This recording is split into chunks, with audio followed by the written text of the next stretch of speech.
Okay, for example number 2, 3 meters by 4 meters by 0.45 meter pile cup is supported by 12 piles in a 3 by 4 pile arrangement, spaced at 1 meter on centers. It is to carry a pier load of 600 kN and a longitudinal moment of 150 kN. Assume a soil backfill of 1.2 meter thick. Consider the concrete weighs 24 kN per cubic meter and soil 16 kN per cubic meter. Determine the total vertical load to be carried by the pile group. Determine the maximum and the minimum pile reaction. And if a transverse moment of 100 kN meter is added to the above mentioned loads, find the maximum pile reaction. Okay? So, actually, wala pong binigay dito na figure, no? Pero I provided one already. Okay? So, kung wala man, dapat alam natin na ganito yung magiging arrangement, no? So, we have here a 3 meters by 4 meters na pile. And then, meron daw 12 piles, no? Na ang arrangement ay 3 by 4. So, we must know na yung 3 piles is parallel dito sa 3 meter na side, and then yung 4 piles naman must be parallel to the 4 meter side. Okay? And then dapat din yung spacing natin ay 1 meter on centers. Okay? So ito na po yung mga distances natin. Okay? And then similarly, wala ring binigay na ganitong figure, no? So dapat alam din natin na ganito yung kanyang elevation view. So sabi dito, yung pier natin nakakaranas ng 600 kN, okay, na actual load. And then yung 150 kN dito, this is actually parallel, no, dito sa longer side natin. How are we sure na dito siya parallel sa longer side? Kasi ang sinabi dito, longitudinal moment. It must be parallel to the longitudinal side, which is yung 4 meters. Okay? And then ito yung ating backfill na 1.2 meters. Okay? So, question letter A, determine the vertical load to be carried by the pile group. Okay? So, ito po yung pile total lang natin dito, no? Or the actual load or the total force natin. PT is simply equal to, ano ba yung nararanasan ng pile group natin? Binubuhat niya yung pile cup, binubuhat niya yung backfill, and then also yung 600 kN. Yung 150 kN, hindi siya considered kasi moment siya, hindi siya vertical load. Okay, again, yung total lang natin dito ay 600 plus yung backfill plus yung pile cup. Okay, so ilagay natin dito, the P total is simply the actual plus the weight of the soil plus the weight of the concrete.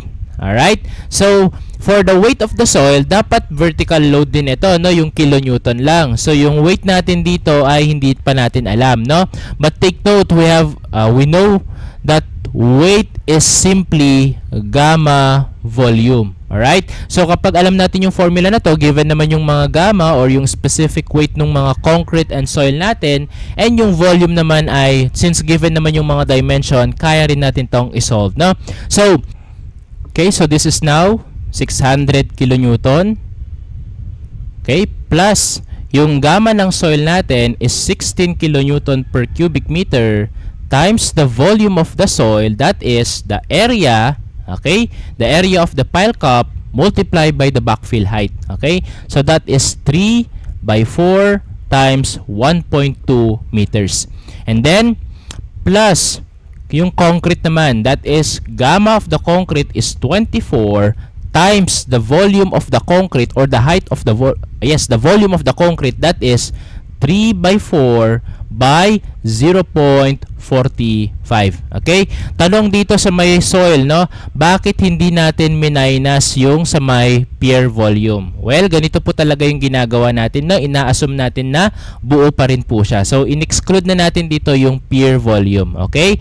So, 600 plus the gamma volume of the soil plus gamma volume of the concrete. Now, finally, we can have our total vertical load equal to, so 600 plus 16 times 3 times 4 times 1.2, okay, plus 24 times 3 times 4 times 0.45. Okay, so we have 960 kilonewton. Okay, 960 kilonewton. Alright, so this is now the answer for letter A. Right? Next, for letter B naman, determine the maximum and the minimum pile reaction. So for the pile reaction, ito yung gagamitin natin na formula, yung dinerive na natin. That is the actual load divided by the number of piles plus mx y over summation y squared plus myx over summation x squared. Alright? So yung P dito, ito na yung total load natin, no? Yung P dito, that is the total load. What about yung MX natin? Yung mga M dito, again class, is the moment about, okay? So meron tayo ditong 150 kilonewton meter. That is actually about the y-axis, okay? So kunyari ito yung y-axis natin and this is our x-axis. So yung moment na binigay, yung 150 kilonewton, is actually moment about the y, so that is my, no? Okay, so ito pong mx natin dito ay now 0. Alright, so kahit 0 yung mx natin, isolve na rin natin simultaneously yung summation y squared plus summation x squared, no? Kasi gagamitin natin yun mamaya sa letter C. Magkakaroon tayo ng transverse moment mamaya. Okay, so for letter B, reaction now is simply equal to, or the maximum reaction muna, max reaction is simply equal to, R max is equal to, yung P natin, that is 960, divided by N. Ilan ba yung piles natin? That is 12. Okay? 960 divided by 12 plus, again, wala tayong moment x. Wala pa tayong moment about x. Mamaya pa siya kapag sa letter C na, no? Yun yung transverse moment natin. So, for this time, 0 muna ito, plus yung my natin, that is the 150 kilonewton. Okay? 150 kilonewton, and then yung x natin, gaano ba kalayo yung pinakamalayong pile natin from our y-axis, and that is actually this pile, no? Itong pile na to yung pinakamalayo. So this is 1 plus half pa nito, 0.5, no? So again, ito yung half, 0.5 meters. So total, meron tayong 1.5 meters na pinakamalayong pile dun sa ating y-axis. This is 1.5 meters. And then, all over, summation x square. Okay? So, wala pa tayong summation x square, wala pa tayong summation y square. So, isingit natin dito na lang, na. So, for summation x square, okay? Ano ba yung mga x distances natin dito sa y-axis natin, no? Dito sa center. Okay? So, meron tayo ditong tatlong pile na ang distance ay 0.5. Okay, ito yung sinolve natin kanina. 0.5 meters, met na tatlo. Tapos, meron din tayo ditong tatlo na 1 plus 0.5. 1.5. Okay? So, bale, meron tayo dito 3 na 0.5 square plus 3 na 1.5 square. Okay? Ito yung 0.5 square, and then ito naman yung 3.5 square. And then, kamukha lang naman nito yung nasa left. So, i-times 2 na lang natin dito. We simply mirror this one, we multiply 2. Summation x square now is equal to, okay? So, 3 times 0.5 square, okay? Or, pagsamahin na lang natin, 0.5 square plus 1.5 square. And then we multiply this by 2. So finally, we can have 15 square meter here. Okay? So yung summation x square natin ay 15 square meter. So i-divide na natin ito ng 15. Now, meron na tayo ditong R max. Yung R max natin dito is now equal to, okay? So 960 divided by 12, okay, plus 150 times 1.5 divided by 15, okay, and then we have 95 kilonewton as our R max. 95 kilonewton. This will be our answer for R max. Okay, next, what is the minimum naman? Okay, for the minimum, we simply make this plus here minus. Okay? So, ganun lang po yung minimum. So, bali, edit na lang natin ito. Multiply tayo dito negative 1 para maging minus. So, our R min is 65. Okay? R minimum now is 65 kilonewton. Alright? So, ito po yung magiging sagot natin for letter B. Okay? And then, finally, okay, if a transverse moment of 100 kilonewton is added to the above mentioned loads, find the maximum pile reaction. Okay, so magkakaroon na daw tayo ng transverse. So ito yung MY natin, longitudinal. Of course, yung transverse natin ay parallel dapat sa shorter side. So that is actually MX, moment about X. Okay? So yung moment about X natin, that is now 100. Okay? So, hiramin lang natin yung formula natin kanina dito. Okay? R max now is equal to 960 divided by 12 pa rin plus, okay, hindi na to 0 dahil meron na tayong value ng mx and that is equal to 100. Multiply that by ano yung pinakamalayong y distance from our center or from our x-axis. That is 1 meter. So, itong layer dito sa taas or layer sa baba, parehas lang naman. So, that is 1 meter. Okay? And then, kailangan na natin this time nung summation y square. Okay? So, isingit din natin siya dito. Okay? Summation y square is now equal to, okay, so ano yung mga y square natin? Ito naman yung mga y square natin. Meron tayong y distance na 1 meter, 4 yan, and then parehas, 4 din dito sa may ibaba. Okay?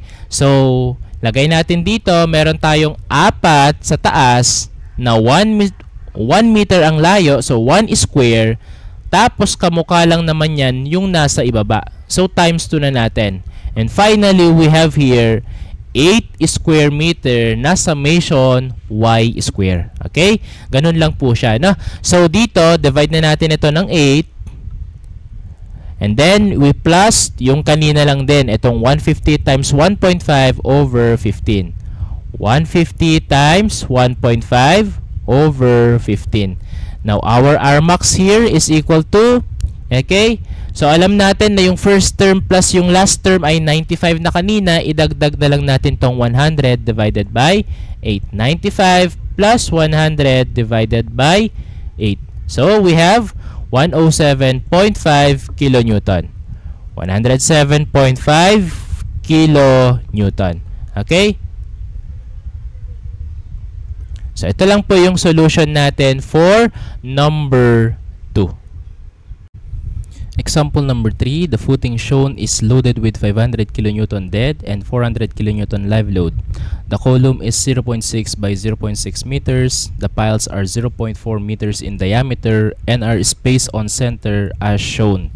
Determine the factored shear at critical section using effective depth equal to 0.4. Calculate the factored punching shear force at the critical section using the average equal to 0.39 and determine the factored bending moment at the critical section. Okay? So, ito yung given sa atin na figure. Okay, so meron tayo dito 8 no, na piles. Okay, and then space 0.8 meters as shown na dito. And then, this is the elevation view natin dito sa ating longer side. Ano? Okay, so question sa letter A, what is the factored shear at the critical section? Actually, yung tanong dito sa letter A, this is for wide beam, no? Walang sinabi pero this is for wide beam. And then for wide beam, same pa rin naman ito dun sa isolated footing. We measure the distance from the face of the column. Okay? So, ito yung comparison ng isolated natin versus the piles. Okay? So, ito yung normal na ginagawa natin before sa isolated footing. So, for example, meron tayo ditong ultimate load PU and then meron tayong QU dito sa ilalim. We measure the distance para sa wide beam natin and then if we cut this one, cut natin tong section na to, consider natin yung nasa right. Okay? Meron ditong lalabas na VU. Okay? And then yung QU dito magiging ire-represent na natin siya ng RU dito. So, yung RU dito is simply QU times the area na pinutol natin. Okay? So, yun yung value ng RU. And then, we equate VU to RU. Okay? Kung magsa-summation tayo ng forces Y, VU is simply equal to RU. Okay? Now, for piles naman, since wala na tayong pressure sa ilalim ng pile cup natin, since puro RU na lang tayo dito, ito yung mga reactions na nangyayari dito sa ating piles. Okay? So, yung mga RUs natin dito, ganun pa rin naman yung pag-cut natin for wide beam, the distance from the face of the support, and then, i-consider natin yung right or left, okay lang naman. Now, for example, dito, kinat natin, tapos kinonsider natin yung right, meron lang tayo ditong pile na nakikita, itong RU dito. Okay? So, meron tayo ditong RU. And now, this is equal to the VU. So, essentially, mas mabilis ang piles kasi given na agad yung reactions. However, no, tignan lang po natin itong mga RU natin dito. Pwede naman, no, kung tatlong piles ito, we multiply 3. Kung 4 times 4, ganun lang po yun. Ano? Kung ilan yung nakikita natin dun sa cut natin, yun yung multiplier natin dito. Okay? For this one, ang example lang natin dito, for example, ito ay mga one line lang, no? Kaya RU lang ito. Okay? So, yun yung ginagamit natin, or yun yung gagawin natin dito sa letter A. Again, no? This is wide beam. So, we measure the distance from the face of the column. Alright? So, ito po yung cut natin, for example. Ayan, no? Kunyari, lalagpas yung effective depth natin. Papasok siya ng kaunti dito sa pile natin, dito sa may unahan. Okay? So, kunyari, ito na yung D natin. And then, we cut this one. Okay? So, meron na tayo ditong tatlong piles, no, na nakat actually. Okay? So, for example, yung nakat na yan is hanggang dito. Okay, kunyari ito yung ating cut section. Ayan. So kung mapapansin po natin, yung ating piles dito, meron lang siyang portion, no? Hindi siya 100% nakasali. Okay. For this one, dahil hindi siya 100%, meron tayo ditong important provision. Ito yung interpolation natin. Okay? So for NSCP 413.4.2.5, yung sa may C, for intermediate position of the pile center, the position of the pile reaction to be considered as producing shear on the section shall be based on linear interpolation between the full value at d pile over 2 outside the section and zero value at d pile over 2 inside the section. So for example, ito yung column natin kanina, and then this is our d distance, okay, effective distance from the face of our column. Okay, and then ito yung piles kunyari na nakuha, no, or yes, nadaanan nung ating d distance. Okay? So, pag kinat kasi natin ito, class, no, when we cut this one, okay, so for example, okay, we cut this. Okay, so kunyari ito yung nakat na section, tapos meron tayo ditong pile na nakat, tapos ito yung other piles natin. Okay, so ito yung tinatawag natin na inside na, no? Kung saan yung nakat, dito tayo mag-i-inside, then yung nasa labas, of course, yun na yung outside natin. Okay? So, sabi dito, kapag ka daw, no, sa outside section, full value daw po siya. Okay? Outside section na d pi over 2 o d pile over 2. Yung d pile over 2 na to, class, is simply the radius. We measure from the center of the pile, d over 2 papunta dito sa labas. Okay? Ito yung d pile over 2. And then d pile over 2 papunta naman sa loob. Okay? So, from the center of the pile, radius, ganun lang siya kasimple, no? So sabi dito, kapag ka doon sa outside 100%, full value daw siya outside, and then 0 naman daw kapag sa d pile over 2 inside the section. So yung nandito yung nandito na cut natin 0%, tapos yung nandito naman na cut natin 100% or full value. And then ito yung effective depth natin. Say for example, umabot yung effective depth natin at this distance. So kukunin lang natin basically yung kanyang magiging y value. Essentially, ang ibig sabihin nito, hindi na 100% yung mapupunta dito sa pile na to dahil naputol siya, dahil nadaanan siya. Unlike dito sa kabila, dito sa dulo, itong 2 dito, itong dalawang pile na to, 100% meron siyang contribution dun sa VU natin. Pero itong pile na to, dahil nadaanan siya, may portion na mawawala sa kanya. So, hindi siya 100% magre-react na as it is. Okay? So, ito na yung cut natin, for example. Now, para makuha natin yung VU dito sa ating cut, kailangan muna natin, okay? So, ilagay natin dito. For example, green na lang. Kinat natin ito, tapos meron ditong lalabas, no, na VU. Okay, so meron ditong lalabas na VU mamaya pag kinat natin yan. Kaya lang, isolve muna natin yung reactions ng bawat piles. Okay, so ilan yung mga reactions natin dito? Again, isolve natin yung mga R's dito. Okay, so labelan lang muna natin ito. Ito yung mga reactions natin. Say this is RU, RU, RU, RU, and RU. Okay, yung multiplier natin. Dito sa dulo, meron tayo ditong dalawang piles. Okay, so simply, we multiply this by 2. Okay, next, ito namang isa dito. Dahil mag-isa lang siya, RU lang yan. Dito sa next natin na piles, meron dalawa ulit. And then dito is 1 ulit. Tapos dito meron ulit tayong dalawang piles dito. Okay, so 2 RU ulit yung gagawin natin dyan. Okay, so ano yung magiging RU natin dito? Okay, so yung RU natin, this is simply the reaction. Okay, so i-copy lang natin itong reaction formula natin dito. Then we paste this one dito. Okay, so bago natin makuha yung RU, kailangan natin ng PU din dito dapat. So isolve natin yung PU. Yung PU natin, this is simply 1.2 of the dead. Okay, that is 500 plus 1.6 nung live na 400. Okay, so ang PU natin is simply equal to 1.2 of 500 plus 1.6 of 400. 1240 kilonewton. Okay, so pwede na natin isulat dito 1240 kilonewton. Okay, now meron na tayong PU. Meron ba tayong mga moments na binigay? So, fortunately, no, madali lang ito dahil wala tayong mga moments. Okay, so yung reactions natin essentially ay pare-parehas na. Well, nilabelan ko na rin dati, no, ng RU ito. Dahil nga wala naman tayong mga moments. Kung meron tayong moments, hindi natin to pwedeng sabihin na RU pare-parehas. Kasi meron ditong maximum, meron ditong minimum. So, pwede na ditong part yung mga maximum kasi ito yung nako-compress. And then, pwedeng dito yung mga minimum dahil ito yung under tension. So, ganun po yun, no? So, for now, dahil wala tayong mga moments, so 0 tong mga moments natin, so yung PU natin ay ito lang. Okay? So wala na tayong mga moments, 0 ito. Okay? So isolve natin yung RU natin. So yung magiging RU natin is simply PU divided by N. Ilan ba yung N natin? Ilan yung number of piles? We have 2, 4, 6, 8 piles. Okay? So we only have 8. Okay, so N na lang muna ito. This is now 1240 divided by 8. Now, our RU is simply equal to, okay,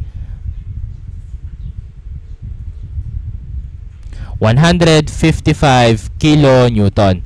Okay, so yung bawat pile class, ang ibig sabihin nito, nakakaranas pare-parehas ng bawat pile ng 155 kilonewton. Okay. Ngayon, i-cut na natin dito. Yung d-distance natin ay 0.4. Okay? Take note na yung column natin na binigay ay 0.6. Yung piles natin ay 0.4. Okay? So, lagyan natin to ng mga dimensions muna. Yung column natin ay 0.6. So, meron tayo ditong 0.3. And meron din tayo ditong 0.3 meters. Okay? Itong effective depth natin dito, ang binigay ay 0.4 meters. Okay? So, we have here 0.8 from the center of the column to the center of the first pile. That is 0.8. Okay, i-minus natin itong 0.3. So, meron na lang tayong naiwan na 0.5 para dito. Okay? So, labelan natin dito. Lagyan natin ng distance.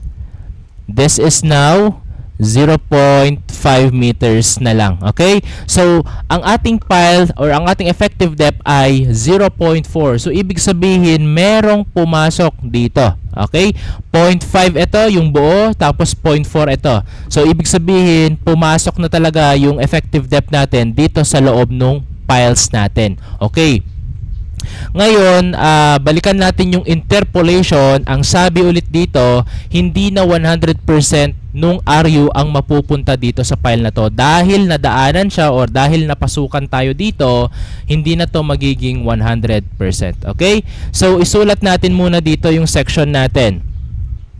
Okay? For example, Okay, ito yung file rough natin. Tapos meron tayo ditong files na isa. Tapos nandito yung ating kaninang files. Then we cut this here. Meron tayo ditong VU. Okay? Yung file natin dito, dahil hindi naman siya nadaanan, 100% pa rin yan. Diba?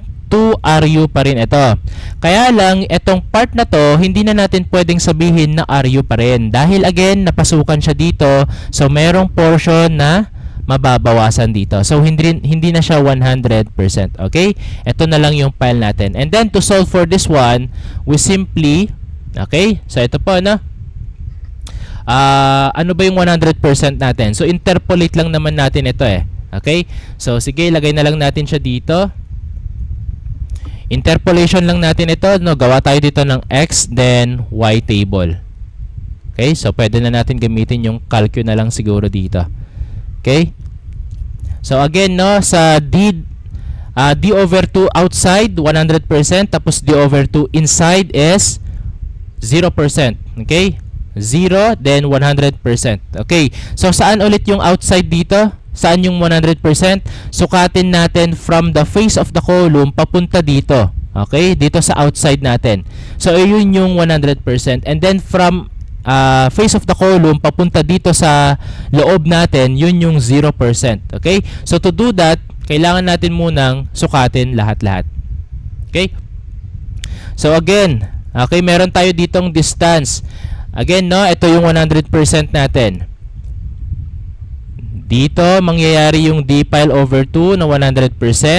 Tapos, yung other d pi over 2 natin ay dito. Okay? D pi over 2, d pi over 2. 0% dito. And then, dito naman yung 100%. Okay? 0% and 100%. Tapos, sukatin natin lahat dito sa face of the column muna. Okay? So, meron na tayo dito kanina, 0.5 from the face of the column papunta dito sa center. Okay? I-minus lang natin yung diameter nung or radius nung file natin. Yung radius ng file natin bale ay 0.2 kasi yung diameter ay 0.4, therefore yung kanyang radius ay 0.2. So, from here papunta dito is measured 0.3 actually, ano? So, from here papunta dito ay 0.3 meters. Okay? And then, papunta naman dito of course ay 0.7 kasi 0.3 plus 0.4 na diameter is now 0.7 meters. Okay? So, gagawin lang natin itong ganito. Okay? So, for x natin, yung distance niya na lang dito. 0.3, ito yung x distance natin. Magkakaroon siya ng 100% na value. Okay? So, ito yung 0.3. Tapos 100% daw nung RU. Okay? So ano yung RU ulit natin? That is 155. Okay? So at 0.3 distance, meron tayong 100% of the RU. And from the 0.7 distance, we have 0%. Okay? Zero value. Okay? And then, ang concern natin ay yung hanggang D distance. Ilang porsyento na lang kaya ang mapupunta dito sa may D distance? Again, this is 0.4 meters. From the face of the column, papunta dun sa kailangan natin ay 0.4 meters. So, interpolating lang naman ito, no? So, at 0.4, okay, lagay natin dito. At 0.4, ano yung magiging value ng Y natin? Okay, so we simply interpolate this one. So mode stat, then 2. Okay, so 0.3, tapos 0.7. Okay, and then 100%, tapos ito ay 0%. Okay, so isolve lang natin yung Y natin dito. So shift, stat, tapos regression lang natin, then Y hat. Okay, so 0.4. Oops. 0.4 of the Y hat is equal to 116.25.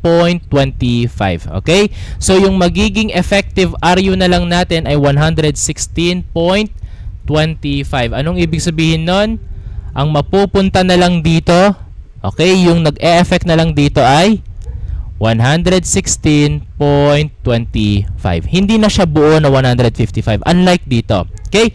Now, pwede na nating isolve actually yung shear force natin para sa ating wide beam. And that is equal to summation forces Y equal to 0. VU is simply equal to 116.25 plus dalawang RU, 155. Again, ano ulit yung 155 dito? Bakit times 2 ulit? Dahil meron tayo ditong dalawa, tapos meron pa tayo ditong isa. Okay? Ito yung 2 times 155, buong buo yan. And then yung nadaanan is hindi na 100%. May mga portion na lang siya. Yun yung 116. Okay? So now finally we have 116.25 plus 2 times of 155. We get 426.25. 426.25 kilonewton. And this will be our answer for letter A. Okay? Ito yung shear force natin para sa letter A. Okay? Next naman, calculate the factored punching shear force at the critical section naman using the average equal to 0.39. Okay? So, gaya pa rin din ng dati. Okay? Ganon din yung gagawin natin dito. This time D over 2 naman yung gagawin natin. Okay? So, burahin lang natin ito. Tapos, magsukat naman tayo this time ng D over 2 sa lahat. Okay? D over 2.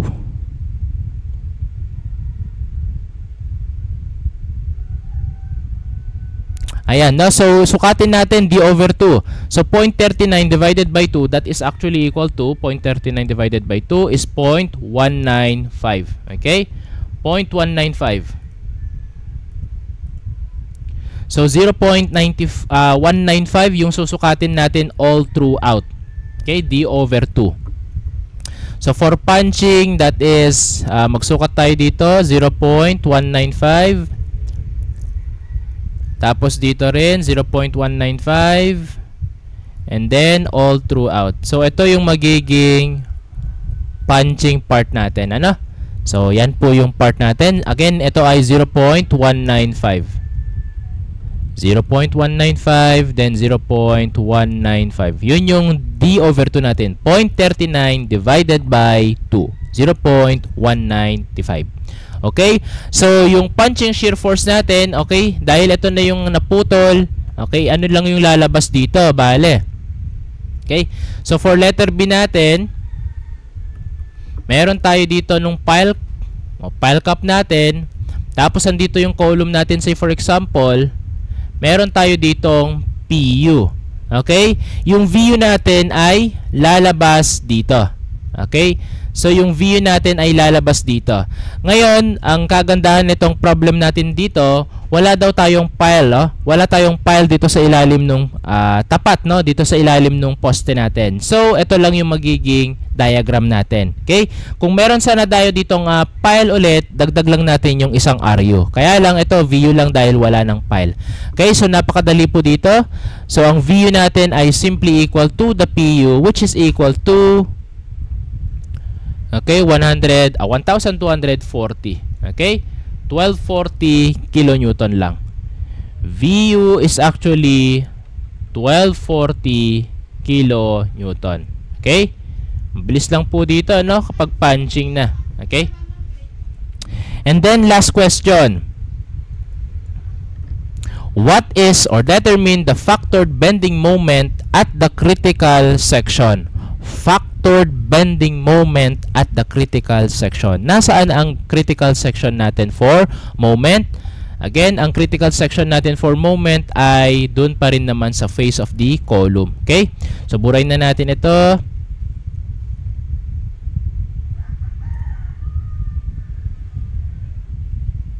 Ayan na. So, face of the column po yung ating moment. Okay? So, saan dito? Dapat dito pa rin siya sa may longer side puputulin, no? Dahil dito sa may shorter side, hindi naman po yan critical. Okay? Again, yung MU natin bale ay nandito na sa face ng column natin. Okay? So, nandito po yung ating MU. I-cut lang natin dito sa may bandang dito. And this will be our MU. So, 100% pasok lahat ng ating piles dito. Ano? So, for letter C, i-drawing lang natin. Okay, ito yung cut natin. Tapos, ito yung pile cup natin. Meron tayo ditong isang RU. Okay, bakit isang RU? Bakit buo? Okay, hindi naman natin nadaanan. Ito yung cut natin. Bali, yung pile natin dito, buong buo. RU yan. Okay, so yan, times 1 lang. Then next naman dito, meron tayong 2 RU. Okay, kasi merong dalawang piles na nandito. Alright? So, yung M-max natin dito ay napakadali rin. So, dito nalalabas yung ating maximum moment. Now, for the maximum moment, that is simply equal to yung RU dito, okay? Yung isang RU natin multiplied by gaano ba kalayo mula dito. Okay? Yung sentro nito, gaano kalayo papunta dito sa ating critical section. Okay? So, what is this distance ulit? Again, ito ay, meron na tayo kanina dito, 0.3, ano? So, ito ay 0.3 and then ito ay 0.5 meters. Kasi 0.8 yung total natin. Okay? So, therefore, meron tayong moment arm na 0.5 meters. Okay? Lagay natin dito 0.5 meters. 0.5 plus 2 RU. Ano naman yung kanyang moment arm? E di idagdag na lang natin. 0.5 plus 0.8. That is 1.3. Okay? So, this is actually 1.3. And then, finally, we can now solve for the value of M max. Okay? So, yung M max natin ay 155 times 0.5 plus 2 times 155 times 1.3. Okay? So, our moment is 480.5 kilonewton meter. Okay? 480.5 kilonewton meter. Okay? This will be our final answer. M max is 480 kilonewton meter. Okay? So, ito lang po yung solution natin. So, parang wala pa tayong one page bale. Okay? So, ayan po.